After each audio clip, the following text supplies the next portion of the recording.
El Mapa de Ball és un projecte que porta la dansa als joves. És un projecte que neix del Mercat de les Flors i la xarxa transversal, que conjuntament escullen cada edició un coreògraf o coreògrafa i aquesta ens arriba aquí i nosaltres la portem a les aules. Com a professor d'educació física o de teatre o qualsevol altra matèria que vulgui implicar en aquest projecte ha d'anar a fer una formació primer a Barcelona, al Mercat de les Flors, com he dit abans, en el qual ja ens trobem tots els professors que formaran part del projecte i, a més, ens trobem amb el coreògraf i fem unes sessions a Barcelona i després ja fem, en el cas d'aquí a l'Empordà, ja ens trobem al Teatre Jardí i fem sessions de formació per després dur a la pràctica a l'alumnat.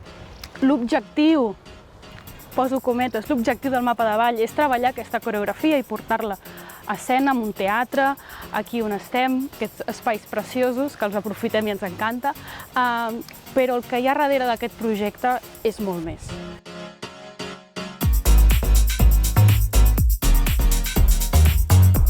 Hi ha un treball més sutil que potser no es nota tant, però que és molt més important, que és el treball de relació d'un amb l'altre, de crear vincle, de crear respecte, empatia, confiança. El moment que balles amb l'altre i t'agafes de les mans, vulguis o no, immediatament estàs entrant en un vincle.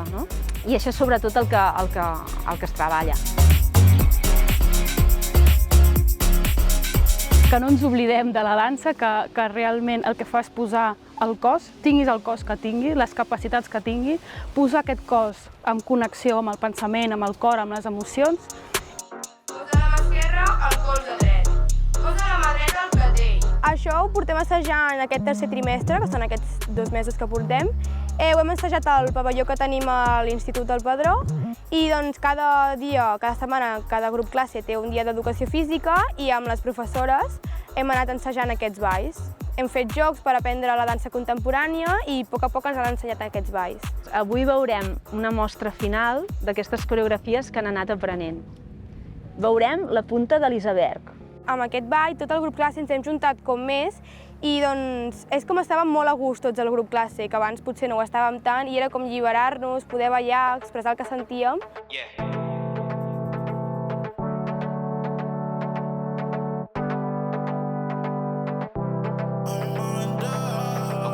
Estar més, no sempre estar més callat i més avergonyit, sinó ser més lliure i saber com expressar-te.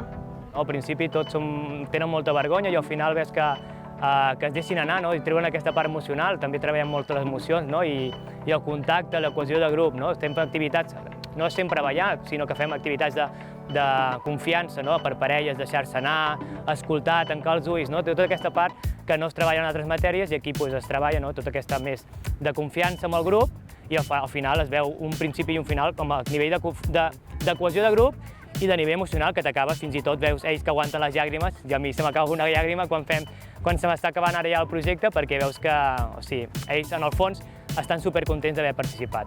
Sí, m'ha encantat, ha sigut el millor i gràcies a la Zoe i la Marta, que moltes gràcies per ajudar-nos a ensenyar això.